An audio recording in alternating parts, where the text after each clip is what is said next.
एक लड़की जिसका नाम कमला था। उसके परिवार वाले एक शादी में जा रहे थे और उसको भी साथ ले जाना चाहते थे, लेकिन उसने साफ मना कर दिया था। काफ़ी जोर दबाव के बाद भी वो जाने को तैयार नहीं होती है। घर वाले अकेले निकल जाते हैं, लेकिन जब वापस आते हैं तो लड़की मर चुकी होती है। वहाँ पर उनको उसकी लाश मिलती है। आखिरकार ऐसा क्या होता है उस लड़की के साथ?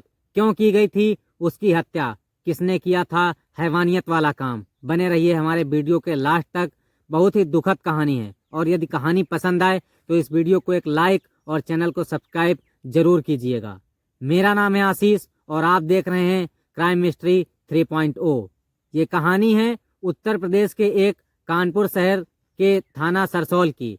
सरसौल के पास के एक गांव में एक परिवार रहता था जो 15 दिसंबर 2024 की शाम को एक शादी में जाने की तैयारी कर रहा था।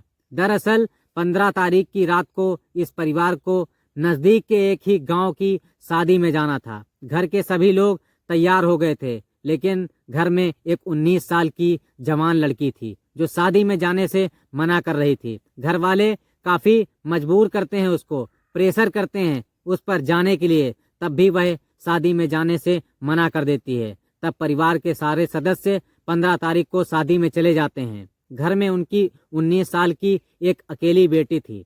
अगले दिन यानी 16 दिसंबर 2024 की सुबह तकरीबन जब परिवार शादी से लौटकर वापस आता है तो वो लोग दरवाज़ा खोलने की कोशिश करते हैं, लेकिन उनकी बेटी जो थी वो दरवाज़ा नहीं खोल रही थी। जब काफ़ी देर हो गए थे तो दरवाज़ा पीटने के बाद कुछ आशंका हुई। घर वालों ने उस दरवाजे को तोड़ दिया और जब अंदर जाकर देखा तो उन्होंने अपने बेटी को कमरे में देखा तो उनकी चीखें निकल गई थी, क्योंकि दरअसल 19 साल की बेटी उनकी जो 12वीं कक्षा में पढ़ती थी, जिसने शादी में जाने से मना कर दिया था, अपने कमरे में अपने बेड पर मृत अवस्था में पड़ी हुई थी। घर की महिलाएं जब इस लड़की को चेक करती हैं तो पाती हैं कि इसकी सांसें नहीं चल रही थी। सर्दी के कारण उसका शरीर अकड़ सा गया था, और इससे भी बड़ी बात यह है कि लड़की की जो अवस्था थी वो नग्न अवस्था में पड़ी थी। यानी जिस वक्त पर इसके घर पर वाले वापस आए थे उनकी लड़की के शरीर पर एक भी कपड़ा नहीं था। यहाँ से घर वालों की चीख पुकार सुनकर के पड़ोस के बाकी लोग इकट्ठा हो जाते हैं। किसी को समझ नहीं आ रहा था कि रात तक तो यह लड़की बिल्कुल सही थी, आखिर रात भर में ऐसा क्या हो गया। इसी के चलते पड़ोस के एक व्यक्ति ने पुलिस को कॉल करके सूचना दी और कानपुर की पुलिस तुरंत वहां पर मौके में आ जाती है और अपनी जांच पड़ताल को शुरू कर देती है। शुरुआती जांच में पुलिस को बताया जाता है कि 15 दिसंबर 2024 की रात को यह परिवार शादी में मौजूद होने के लिए कहीं पर गया था और उस शादी में जाने के लिए उन्होंने अपने बेटी को भी बोला था। यह 19 साल की लड़की 12वीं कक्षा की छात्रा होते हुए थी और इसलिए वो वहां नहीं गई, लेकिन किसी कारण से उसने शादी में जाने से मना कर दिया था, जिसके चलते यह पूरा परिवार शादी में चला गया था। लेकिन अपनी बेटी के पास एक रिश्तेदार की 5 साल की बेटी को छोड़कर गए थे। यह दोनों बेटियां साथ में रह लेंगी और सुबह तक यह परिवार तो वापस आ ही जाएगा।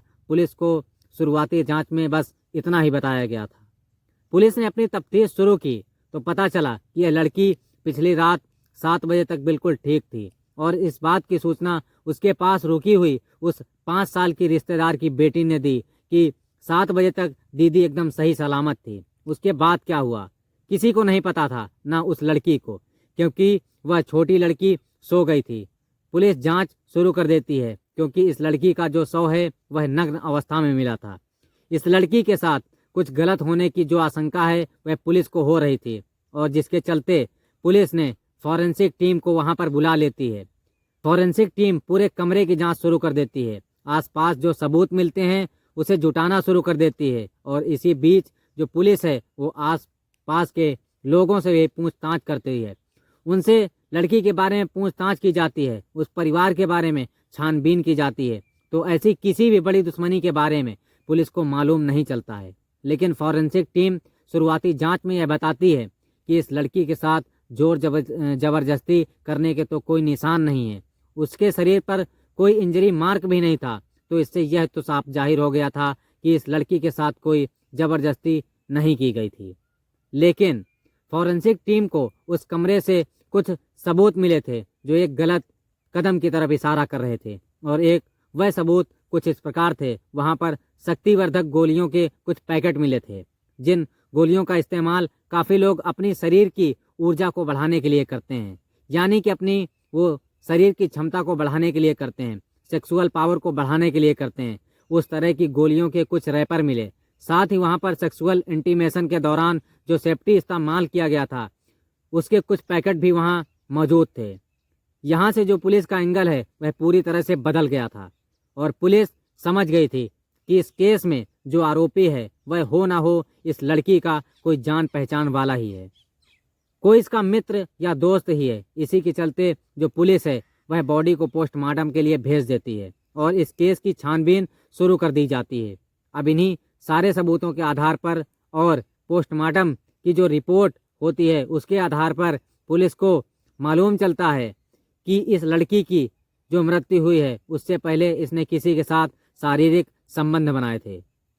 यह पोस्टमार्टम रिपोर्ट में भी क्लियर हो गया था। अब पुलिस उस लड़की के मोबाइल नंबर की CDR यानी कि कॉल डाटा रिकॉर्ड निकलवा लेती है और उस डाटा में पुलिस एक नंबर पाती है जिस पर उस लड़की ने आखिरी बार बात की थी और यह बात तकरीबन 14 दिसंबर शाम को 7 बजे की गई थी। पुलिस उस नंबर की डिटेल निकलवाती है तो मालूम चलता है कि यह नंबर किसी कुलदीप नाम के एक लड़के का है जो 20 किलोमीटर दूर नेवादा गांव का रहने वाला है। यहाँ की जहाँ पर इस लड़की की मृत्यु हुई उससे 20 किलोमीटर की दूरी पर वह लड़का रहता था। एक दूसरे गांव में पुलिस बिना देरी किए इस लड़के को अरेस्ट कर लेती है और शक के बिना जब इससे पूछताछ की जाती है तो शुरुआती जांच में ही पता चलता है कि पुलिस को मालूम हो जाता है कि हो ना हो यह लड़का इस केस में इन्वॉल्व जरूर है।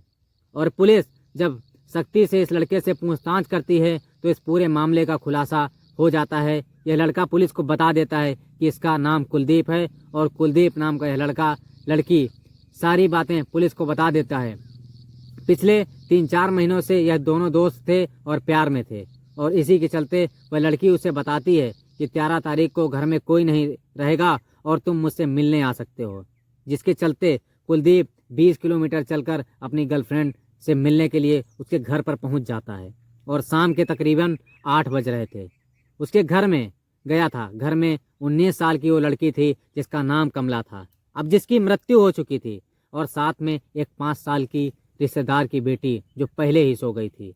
अब उसके बाद यह जो लड़का होता है ये अपनी उस गर्लफ्रेंड के साथ शारीरिक संबंध बनाता है, लेकिन यहाँ पर शारीरिक संबंध बनाने से पहले यह कुछ शक्तिवर्धक गोलियों का इस्तेमाल कर लेता है और उन्हीं के कारण उसका ब्लड सर्कुलेशन इतना ज़्यादा हो जाता है और उसकी एज भी ज़्यादा नहीं होती थी, क्योंकि लाइक ऑफ एजुकेशन के कारण यह बहुत ब्रूटली अपनी गर्लफ्रेंड के साथ सेक्सुअल रिलेशन बनाता है, जिसके चलते उसको सर्दी भी लग रही थी और कुछ और उसे इंटरनल इंजरी भी आई। और क्योंकि सर्दी का मौसम था और वह जो लड़की थी उसके तन पर एक भी कपड़ा नहीं था।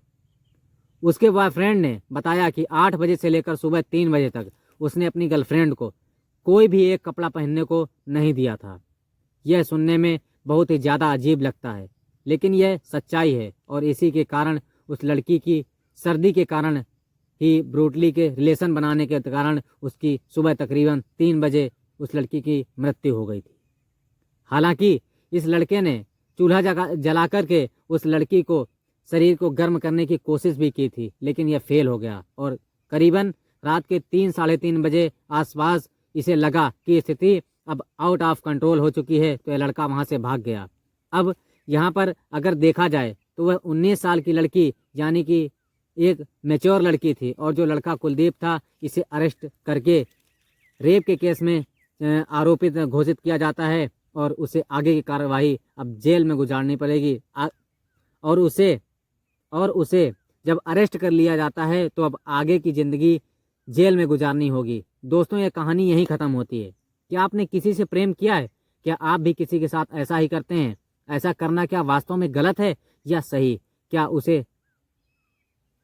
उस लड़के को अपनी गर्लफ्रेंड के साथ ऐसा करना चाहिए था? हमारे कमेंट सेक्शन में ज़रूर बताइएगा। तब तक के लिए मैं आशीष आपसे विदा लेता हूँ। मिलेंगे एक नई कहानी के साथ। तब तक के लिए सतर्क रहें और सुरक्षित रहें।